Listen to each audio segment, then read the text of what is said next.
Salam sejahtera, ini keputusan terkini isu berkait dengan prosiding hitna mahkamah melibatkan Azmin Ali. Hari ini dilaporkan Azmin Ali akan berikan keterangan berhubung permohonan prosiding hina mahkamah.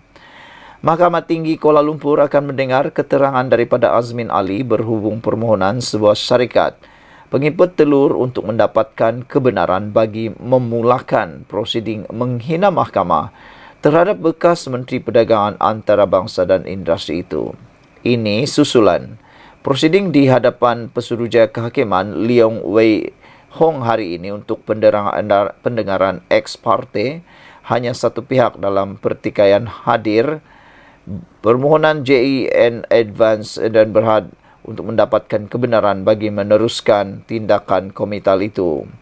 Pelanatif ingin mendakwa Azmin kerana menghina mahkamah penyerahan keterangan saksi dalam saman fitnah itu terhadapnya. Jika disabitkan kesalahan, Azmin boleh dikenakan penjara dan hukuman denda. Keterangan Azmin yang juga adun Hulu Klang itu adalah bagi keterangan Azmin itu juga adun Hulu Klang itu adalah bagi perbicaraan di mahkamah bulan lepas mengenai saman fitnah syarikat itu terhadapnya berhubung isu import telur dari India.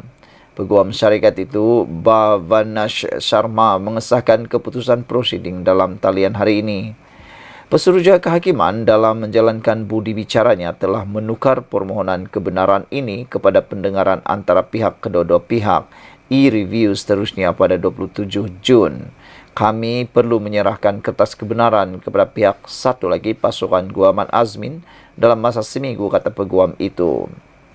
Berikutan keputusan hari ini, mahkamah akan menetapkan tarikh perbicaraan untuk mendengar hujahan lisan daripada pasukan peguam pelanatif dan defendant sama ada kebenaran patut diberikan untuk syarikat itu meneruskan permohonan komital.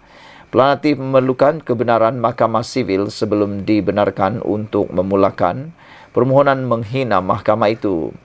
Berdasarkan salinan afidavit sokongan, pengurus besar JNE Advance Tech mendakwa Azmin menyalahguna proses mahkamah dan mengganggu pentadbiran keadilan. Rajis mendakwa perkara ini berlaku apabila Azmin memfailkan keterangan saksi pada 16 Mei tahun ini, sehari sebelum perbicaraan penuh di mahkamah pada 17 Mei di hadapan Pesuruhjaya Kehakiman Leong Wei Hong. Sedangkan defendant telah memfailkan kenyataan saksi sebelum ini pada 15 tahun lepas, November 15 tahun lepas. Perbicaraan berlangsung selama 2 hari iaitu 13 Mei dan 17 Mei. JNE Advance Tech mendakwa ini bermakna defendant telah mengambil pendirian baru dalam memberikan keterangan utamanya yang didakwa bercanggah dengan kenyataan saksi terdahulu.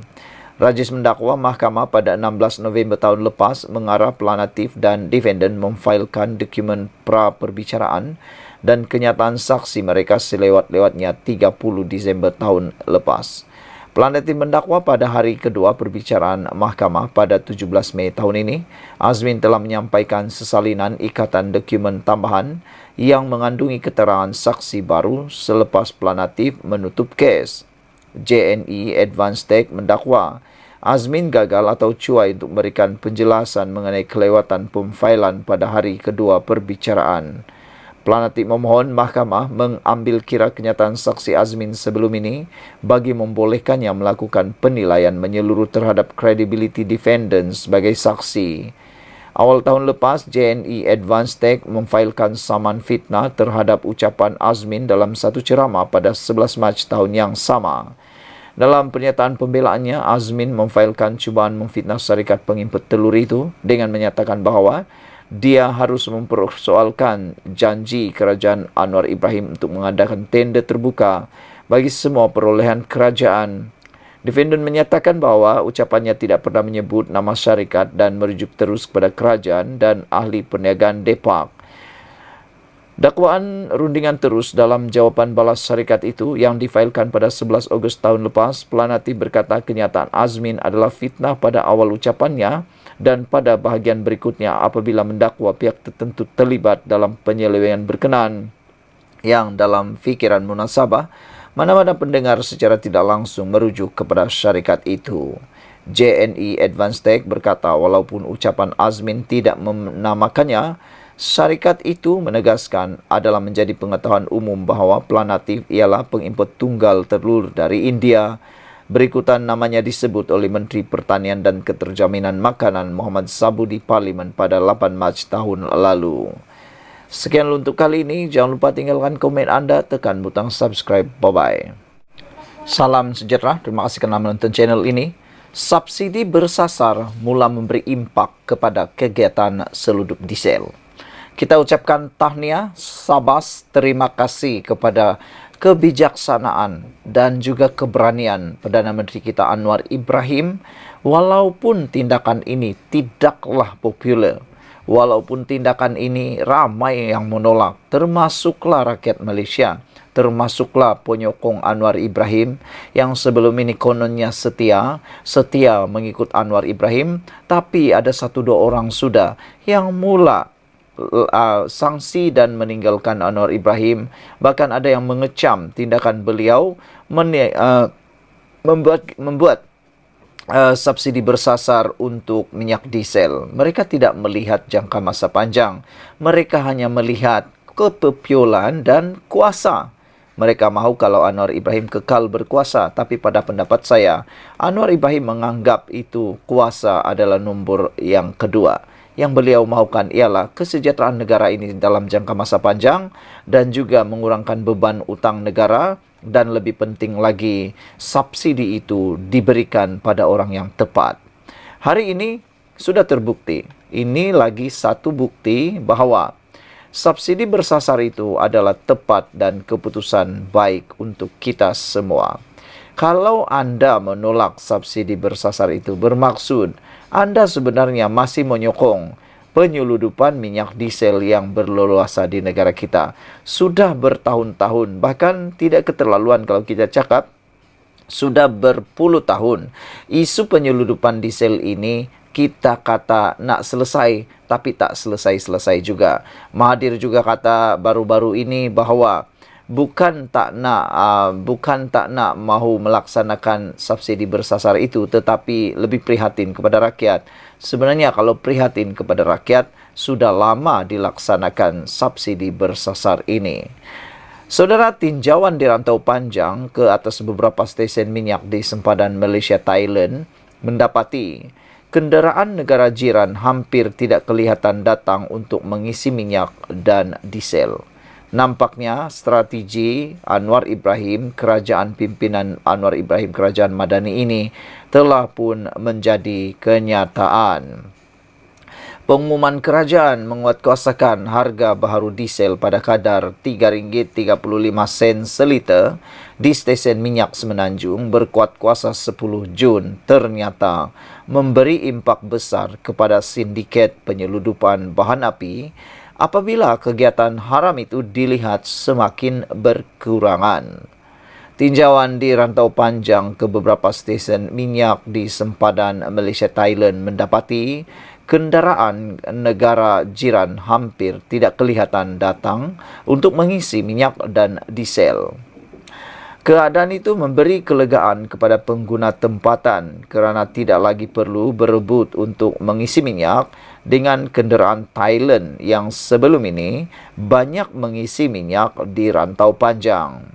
Selain itu, perkara yang dibimbangi ialah kehadiran kenderaan pacuan 4 roda dan lori minyak rakyat tempatan yang dikatakan turut terlibat dalam kegiatan penyeludupan. Penduduk Wan Anwar Wan Ismail 52 tahun berkata tindakan kerajaan itu memang tepat kerana dapat mencegah ketirisan bahan api.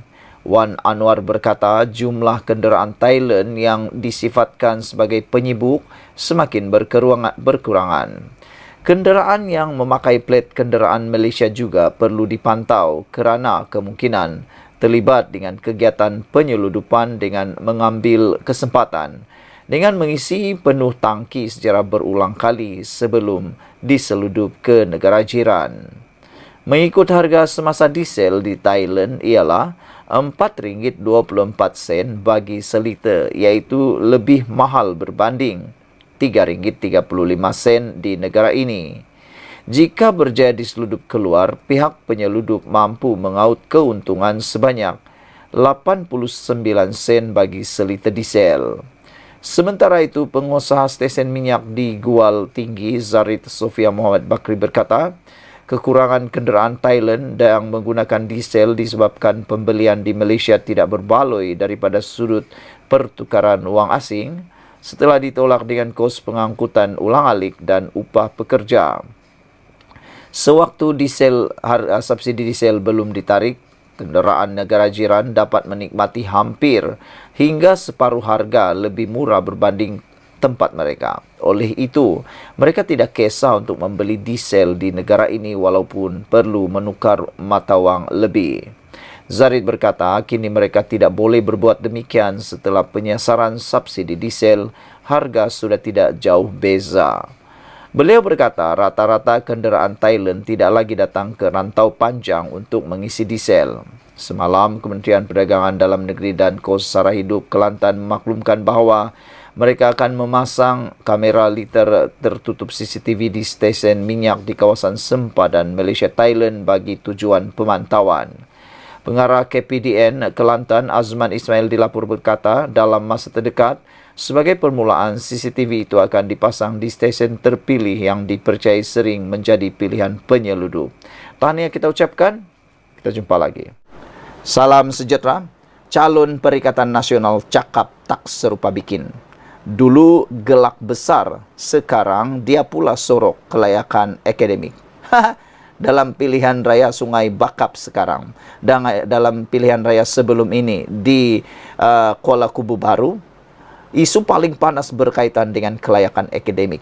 Apabila calon Pakatan Harapan di Kuala Kubu Baru diminta supaya mendedahkan keputusan SPM beliau, malangnya diingatkan itu dapat menjadi bahan kepada kepada Perikatan Nasional Pembangkang. Tetapi setelah calon Pakatan Harapan mendedahkan keputusan peperiksaan beliau, hampir muntah semua penyokong-penyokong Perikatan Nasional, pemimpin Perikatan Nasional, kerana hampir semua subjek yang diambil oleh calon Pakatan Harapan di Kuala Kubu Baru straight A, semua A. Betapa hebatnya dia.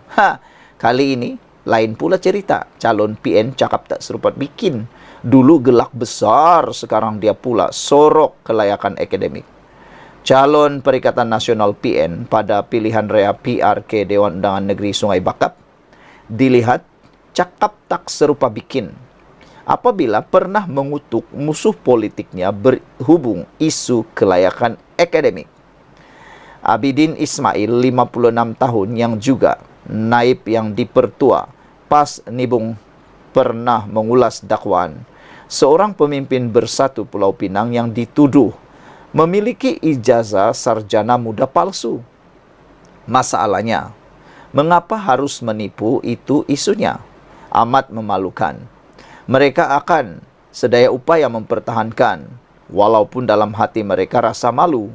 Tulisnya pada tahun 2019. Saudara, walau bagaimanapun, poster Abidin sebagai calon N20 Sungai Bakap sama sekali tidak menyertakan maklumat berkenan kelayakan akademik yang dimilikinya. Nama Abidin jadi bualan orang ramai apabila diumumkan sebagai calon yang mempunyai kemampuan hebat kerana memiliki ISO 14001. Sejak saya membaca perkara ini, saya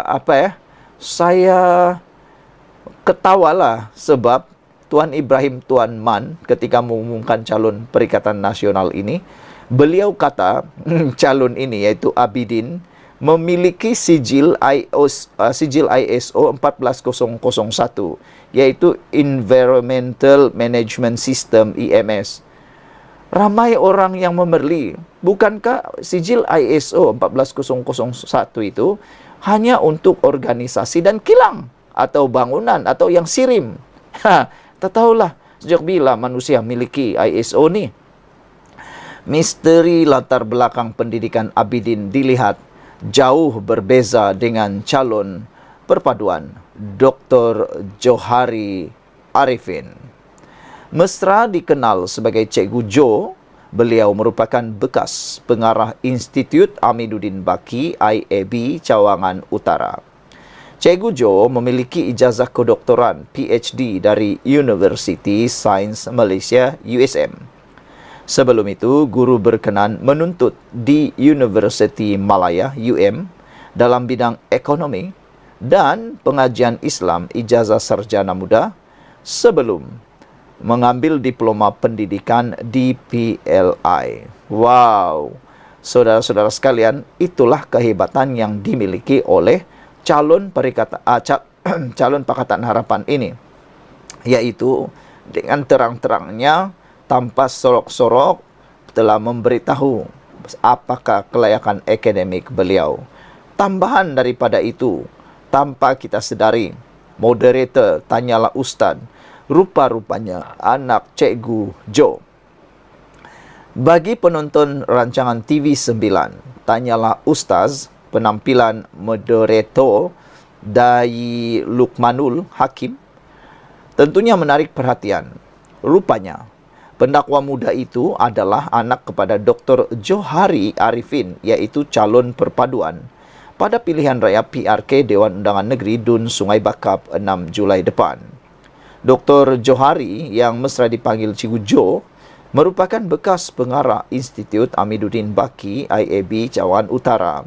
Dr. Johari Arifin ini kalau hampa kalian tanya, orang Sungai Bakap kenal sangatlah depa katanya.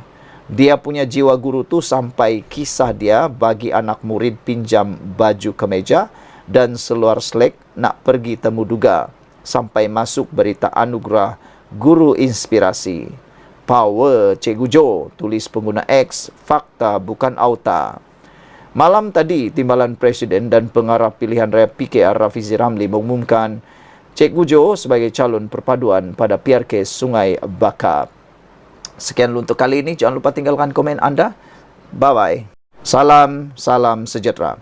11 fakta dinafi golongan yang menyalak kerajaan Mahal Dahni. Penyokong pembangkang yang asik menyalak kerajaan Mahal Dahni begitu terdesak sehingga sanggup membuat dosa, makan dosa, tidur dengan dosa, menabur fitnah dan menafikan fakta yang sebenar-benarnya. Penurunan harga telur 3 sen sebiji dijadikan sindiran pembangkang ketika kononnya segala bil utility, diesel dan pelbagai jenis cukai naik. Padahal hanya orang kaya yang berhadapan dengan beberapa kenaikan tersebut.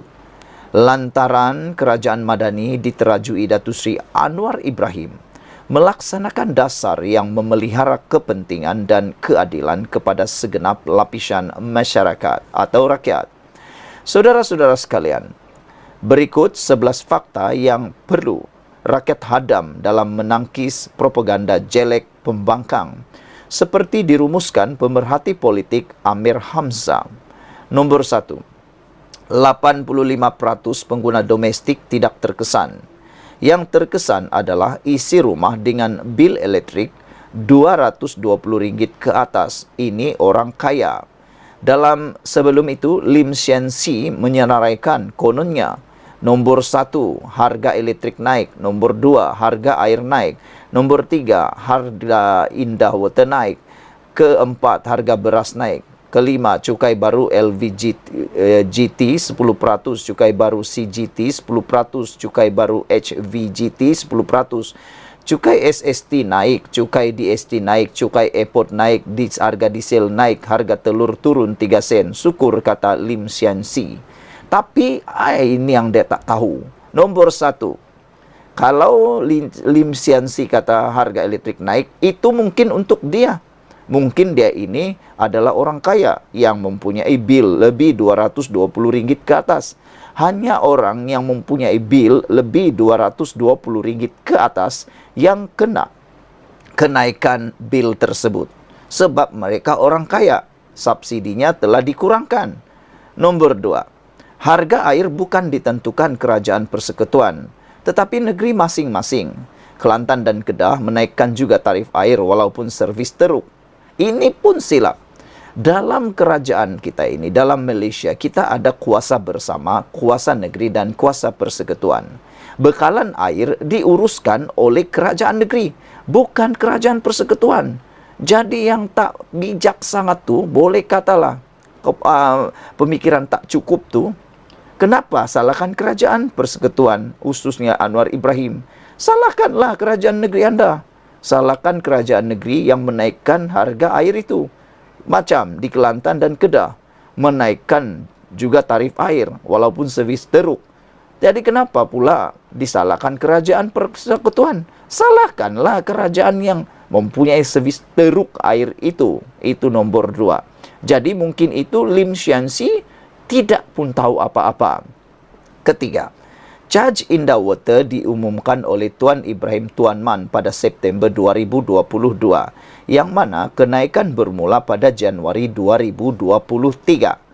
Jadi, janganlah meludah ke langit kena muka sendiri. Bagi Lim Sian Si ini, dia cuba mengatakan harga Indah Water naik. Sebenarnya, kenaikan harga Indah Water itu bukan dibuat oleh Anwar Ibrahim, bukan dibuat oleh kerajaan perpaduan, tapi telah diumumkan oleh Tuan Ibrahim Tuan Man pada September tahun 2022, yang mana kenaikannya hanya bermula pada Januari 2023. Jadi yang kena siapa? Anwar Ibrahim. Yang buat onar orang lain, tapi yang kena marah Anwar Ibrahim. Itulah ludah kena di muka sendiri. Cuba nak salahkan orang, tapi yang umumkan sebenarnya ialah geng kamu sendiri. Nombor 4.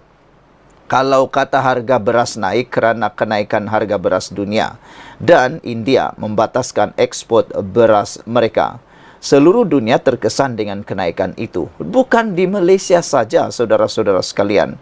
Nak buat macam mana? Nak buat macam mana? Anda jawablah sendiri. Satu cara sajalah. Jom kita ramai-ramai nanam padi. Jangan hanya import padi. Tanamlah kita ramai-ramai padi. Tapi macam mana kan? Lebih ramai orang suka pergi bandar daripada tanam padi. Itu sebabnya kita kekurangan padi. Kita terpaksa import beras daripada India. Dan kenaikan harga beras dunia menyebabkan kita turut mengalami kenaikan harga beras. Itulah sebabnya, bukan kerana Anwar Ibrahim. Kelima, cukai barang nilai rendah atau LVGT melibatkan barangan import bawah RM500 sahaja. Nombor 6. Cukai keuntungan modal atau CGT telah dikecualikan bermula Januari tahun 2024. Yang ini pun dia lupa padam. Dia masih senaraikan. Rupa-rupanya bermula Januari 2024, cukai keuntungan modal CGT telah dikecualikan bermula Januari 2024. Nombor 7. Cukai barang bernilai tinggi HVGT melibatkan barangan mewah seperti kapal terbang, kapal layar, jam tangan mewah. Walau ramai beli kapal terbang ke? Ini yang hadu. Aku pun tak tahulah. Yang mereka suka sangat tengok cukai barang bernilai tinggi ini naik pun meroyan marah. Kenapa? Kamu tu ada belikah kapal terbang? Ada belikah kapal layar? Ada belikah jam tangan mewah? Tak ada kan? Itu orang kaya saja. Jadi layaklah mereka diberikan cukai kenaikan itu. Walau ramai belikah kapal terbang. Nombor 8. Cukai jualan dan perkhidmatan SST hanya dikenakan kepada produk atau servis tertentu saja. Tidak melibatkan seluruh transaksi jual beli seperti GST. SST hanya dikenakan kepada produk atau servis tertentu saja. Ini pun dah diumumkan dulu. Kebanyakan yang dikena tu bukan anda yang ramai-ramai ini. Nombor 9. Cukai lapangan terbang naik setiap 3 tahun sekali berdasarkan perjanjian antara kerajaan dan Malaysia Airport Holdings Berhad. Bermula zaman Najib tahun 2015. Peningkatan harga akan berkuat kuasa kerana ia ada dalam perjanjian. Jadi macam mana? Kalau kita nak hentikan itu semua, siapa nak bayar penalty? Anda nak bayar penalty ke? Penalti itu bukan sikit tahu, dia banyak. Lagi rugilah kan. Lagi pula cukai lapangan terbang itu bukannya orang-orang kebanyakan guna, sedikit saja pun. Tapi itulah, kamu tak tahukah itu bermula sejak zaman Najib, bukan zaman kerajaan perpaduan sekarang. Yang Anda marah-marah tu kenapa? Nanti zaman katakanlah Muhyiddin jadi Perdana Menteri semula, adakah cukai lapangan terbang ini akan dihentikan? Tidak, 3 tahun sekali dia akan naik, karena itu dalam perjanjian. Siapapun Perdana Menteri tetap akan naik. Itu mungkin Anda tak pernah tahu. Nomor 10, harga diesel tidak pernah naik, kekal Rp3.35 seliter sejak dulu. Penyasaran subsidi yang berubah. Itu pun tak tahu. Harga diesel tak pernah naik. Tidak pernah naik. Kekal Rp3.35. Dulu dia murah sebab dia ada subsidi. Subsidi pukal. Semua orang dapat. Orang miskin, orang kaya, orang warga asing, penyeludup, pencuri minyak, semua dapat. Oleh sebab itulah, bila subsidi ditarik, harga minyak dia jadi betul-betul Rp3.35, sama dengan harga dunia. Sebab kenapa? Supaya penyeludup tak dapat subsidi, pencuri minyak tak dapat subsidi, orang warga asing tak dapat subsidi, orang-orang yang maha kaya, yang ada sebahagiannya tak mau bayar cukai pun tak dapat cukai itu juga. Jadi itu tak dapat subsidi itu juga. Kan itu bagus. Yang dapat harga murah dengan pemberian wang tunai adalah orang-orang yang layak. Anda ada diisi ke? Dan yang ke-11, harga telur turun 3 sen. Menyaksikan kerajaan membelanjakan 100 juta ringgit untuk usaha mengembalikan hasil penjimatan penyasaran subsidi kepada rakyat. Yang mana bocor daripada subsidi diberikan semula kepada rakyat. Nak bagi tahu kamu semualah, 100 juta nih setahun 100 juta setahun penjimatan itu, berapa buah sekolah dapat dibuat? Jawab sekarang. Dengan 3 sen, dengan 3 sen turun itu, menyaksikan kerajaan membelanjakan 100 juta untuk mengembalikan hasil penjimatan penyasaran subsidi diesel itu. 100 juta itu yang tadi dijimatkan itu kini dikembalikan untuk membayar telur yang murah sekarang ini. Ini kerajaan yang prihatin, kerajaan yang prihatin rakyat. Kerajaan pimpinan Datuk Seri Anwar Ibrahim yang berani melakukan sesuatu demi kepentingan rakyat walaupun ia tidak popular. Walaupun kerajaan madani tambah lagi satu penggal. Sekian untuk kali ini. Jangan lupa tinggalkan komen Anda, tekan butang subscribe. Bye-bye.